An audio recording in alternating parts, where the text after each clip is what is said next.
का चैप्टर है जीव जगत। जीव जगत का पार्ट 2 है पौधों का वर्गीकरण। आज हम आपको पौधों के वर्गीकरण के बारे में बताएंगे। तो बच्चों, आपने अपने घरों में, अपने घरों के आसपास कई तरह के पौधे देखे होंगे। कुछ पौधे आपने ऐसे देखे होंगे जिसमें फूल निकलते हैं, कुछ बहुत छोटे होते हैं, कुछ बहुत ऊंचे होते हैं, किसी के तने बहुत मोटे होते हैं और कुछ पौधों के तने बहुत कमज़ोर होते हैं। तो बच्चों, इन्हीं विशेषताओं के आधार पर पौधों को 3 भागों में वर्गीकृत किया गया है। कितने भागों में बच्चों? 3 भागों में। पहला है पुष्प के आधार पर, और दूसरा है आयु के आकार के आधार पर, और तीसरा आयु के आधार पर। तो बच्चों, सबसे पहले हम बात करेंगे पुष्प के आधार पर। तो बच्चों, पुष्प के आधार पर पौधों को 2 भागों में बांटा गया है, पुष्पी पौधे और बच्चों अपुष्पी पौधे। पुष्पी पौधे ऐसे पौधे जिसमें फूल लगते हैं। पुष्पी पौधे पूर्ण विकसित पौधे होते हैं, जैसे गुलाब, गेंदा, चमेली, बेला और भी बहुत सारे पौधे। ये देखिए बच्चों, जैसे ये पुष्पी पौधा है ना, ये पुष्प लगने वाले पौधे हैं। और भी पौधा है, आइए हम आपको दिखाते हैं। ये भी पुष्पी पौधा है, फूल लगने वाला पौधा है। ऐसे पौधे पूर्ण विकसित पौधे होते हैं। और ये देखिए, ये है गुलाब का पौधा, ये भी पुष्पी पौधा है। हाँ बच्चों, और बच्चों अब हम बात करेंगे अपुष्पी पौधों को, जिन पर फूल नहीं लगते हैं, जैसे कि कवक है, क्रोटन है, मॉस है, फर्न है और फंजाई के कुछ पौधे भी होते हैं। तो चलिए, ये देखिए बच्चों, ये भी अपुष्पी पौधा है, इसमें फूल नहीं लगते हैं। ऐसे पौधे पूर्ण विकसित पौधे नहीं होते हैं। ये बच्चों देखिए, ये भी अपुष्पी पौधा है, इसमें भी पुष्प नहीं लगते हैं। जब पुष्प नहीं लगते हैं तो फूल फल भी नहीं मिलते हैं। अब बच्चों, हमारा दूसरा वर्गीकरण क्या है? आकार के आधार पर पौधों की। आकार के आधार पर पौधे 3 तरह के होते हैं। पहला शाक यानी हर्ब्स, दूसरा झाड़ी यानी श्रब्स, और तीसरा पेड़ यानी ट्रीज की। तो बच्चों, सबसे पहले हम बात करेंगे हर्ब्स की यानी शाक की। बच्चों, शाकीय पौधों के जो तने होते हैं बहुत ही कोमल और कमज़ोर होते हैं। जैसे ये देखिए, ये देखिए, ये देखिए, ये इसके तने बहुत ही कमज़ोर होते हैं और ये पौधे 1 मीटर की ऊंचाई तक वाले पौधे होते हैं, जैसे कि मक्का, मटर और पालक इत्यादि। बच्चों, अब हम बात करेंगे झाड़ी की यानी कि श्रब्स की।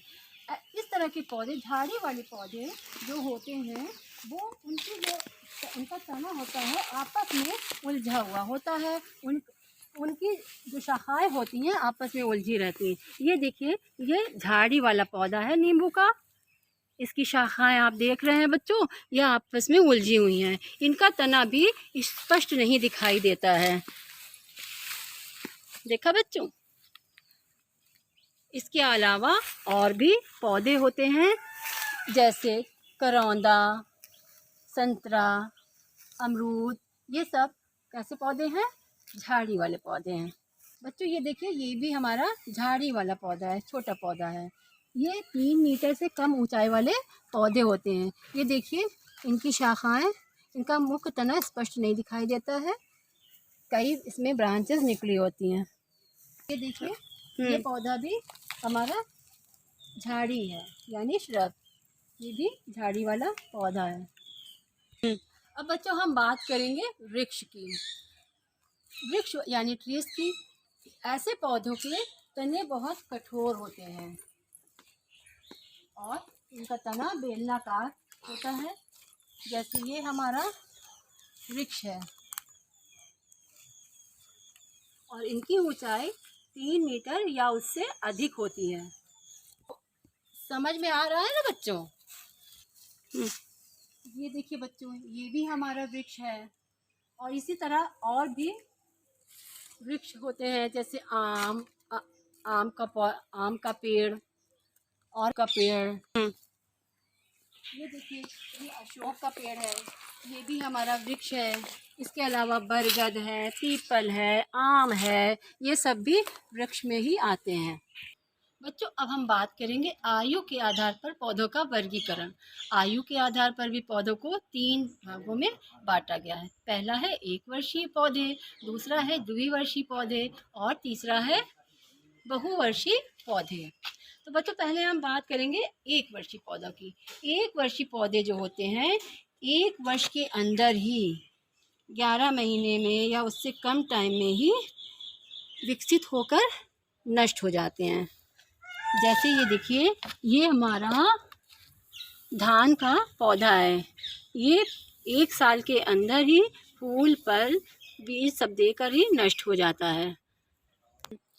इसके अलावा धान के अलावा और भी पौधे हैं जो 1 वर्ष के लिए ही उगते हैं, जैसे कि चना है, बाजरा है, गेहूँ है और इसके अलावा और भी पौधे।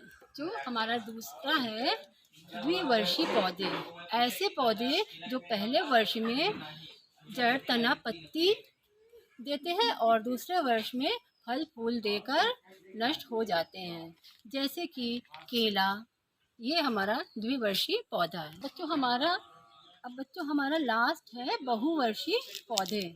ऐसे इस तरह के पौधे कई सालों तक हमें फल फूल देते रहते हैं, जैसे कि ये कटहल